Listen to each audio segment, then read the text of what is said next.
زبان کی ایک آفت لوگوں کے راز کو فاش کرنا بھی ہے۔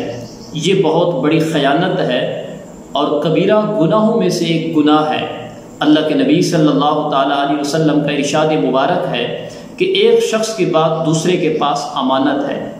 اسی طرح میاں بیوی کا رشتہ جو ہے انتہائی نازک رشتہ ہے۔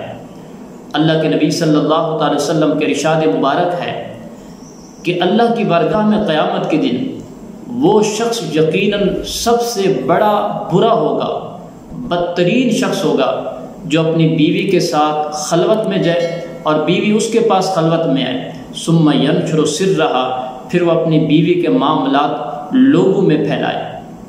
جس طرح آج ہمارے معاشرے میں میاں بیوی کی پہلی رات جو ہوتی ہے، دلہن اور دولہے کی پہلی رات جو ان کے آپس کے معاملات ہوتے ہیں، صبح جا کر جب دولہے سے اس کے دوست ملتے ہیں، حال احوال پوچھتے ہیں، تو وہ معاملات اپنی بیوی کے اپنے دوستوں کو بتاتا ہے اور پھر خوش ہوتا ہے کہ میں نے بیوی کے معاملات بتا دیے ہیں۔ اسی طرح بیوی اپنی سہیلیوں کو بتاتی ہے۔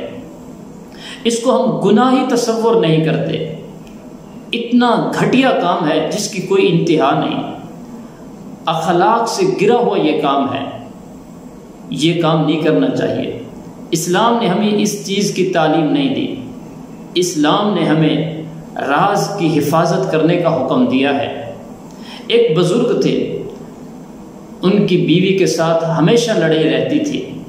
ان کا ایک دوست تھا، اس نے ایک دن پوچھا کہ آپ کی بیوی میں وہ کون سی برائی ہے جس کی وجہ سے آپ میں اور ان میں لڑائی جھگڑا رہتا ہے؟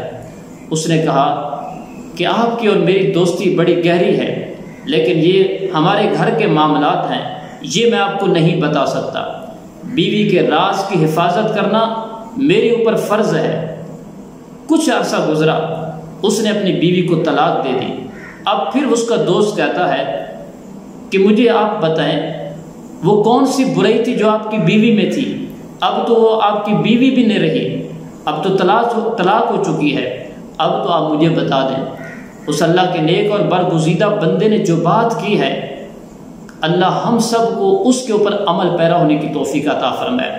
اس نے کہا پہلے وہ میری بیوی تھی، اس کے راز کی حفاظت کرنا میری ذمہ داری تھی، اب طلاق ہو چکی ہے اور غیروں کے عیبوں کو نہیں اچھالنا چاہیے، ان کے عیبوں کے اوپر پردہ ڈالنا چاہیے، اور جو بندوں کے عیبوں کے اوپر پردہ ڈالتا ہے، اللہ قیامت کے دن اس کے بہت سارے بڑے بڑے عیبوں پر پردہ ڈال کر اسے جنت عطا فرما دے گا۔ راز کی حفاظت اگر سیکھنی ہے تو صحابہ کرام کی زندگی سے سیکھیے۔ حضرت انس بن مالک رضی اللہ تعالیٰ عنہ فرماتے ہیں، میں بچوں کے ساتھ کھیل رہا تھا، اللہ کے نبی صلی اللہ علیہ وسلم تشریف لائے، آپ نے سلام کیا اور مجھے کسی کام کے لیے بھیج دیا۔ میں اس دن گھر میں دیر سے گیا تو میری والدہ نے مجھ سے پوچھا، اے بیٹے آج گھر لیٹ کیوں آئے ہو؟ میں نے عرض کی، امی جان میں اللہ کے نبی صلی اللہ تعالی وسلم کے کسی کام کے لیے چلا گیا تھا، مجھے اللہ کے نبی نے کسی کام کے لیے بھیجا، اس وجہ سے میں لیٹ آیا ہوں۔ میری والدہ نے مجھ سے پوچھا کیا کام تھا؟ میں نے عرض کیا انہا سر، وہ ایک راز کی بات ہے۔ اللہ اکبر، فرمایا ایک راز کی بات ہے جو میں آپ کو نہیں بتا سکتا۔ پھر والدہ نے کیسی تربیت فرمائی؟ والدہ نے فرمایا کہ اے بیٹے یہ راز کی بات کسی اور کو مت بتانا۔ حضرت انس بن مالک رضی اللہ تعالیٰ عنہ فرماتے ہیں، اللہ کی قسم اگر راز کی بات کسی کو بتانا ہوتی تو اے ثابت میں تم کو ضرور بتاتا۔ یہ تھی تعلیم، یہ تھی تربیت جنہوں نے مصطفیٰ کریم صلی اللہ علیہ وسلم کی مجلس میں بیٹھ کر سیکھی تھی۔ اللہ ہم سب کو بھی صحابہ کرام رضوان اللہ تعالیٰ مجمعین کے نقش قدم پر چلنے کی توفیق عطا فرمائے۔ راز کی حفاظت کرنا یہ بہت بڑا اجر و ثواب کا باعث ہے، لیکن اللہ کے نبی صلی اللہ علیہ وسلم نے 3 چیزیں ایسی بتائی ہیں جن میں راز نہیں رکھنا چاہیے بلکہ وہ زہر کرنی چاہیے بات۔ نبی علیہ الصلوۃ والسلام کا ارشاد مبارک ہے، مجالس امانت ہے سوائے 3 قسم کے۔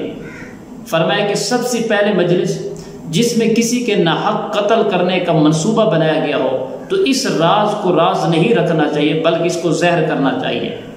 دوسرے نمبر پر آپ نے فرمایا حرام جما کا کسی نے منصوبہ بنایا ہے تو اس کو راز نہیں رکھنا چاہیے، یہ بھی زہر کرنا چاہیے۔ تیسرے نمبر پر آپ نے فرمایا ناحق مال لینے کا اگر کوئی منصوبہ بنا رہا ہے تو اس کو راز نہیں رکھنا چاہیے بلکہ اس کو زہر کرنا چاہیے۔ یہ شریعت پاک ہے۔ میاں بیوی کو آپس کے جتنے معاملات ہیں وہ لوگوں کے درمیان نہیں کرنے چاہیے، اس سے بہت سارے فسادات جنم لیتے ہیں، گھر ٹوٹ جاتے ہیں۔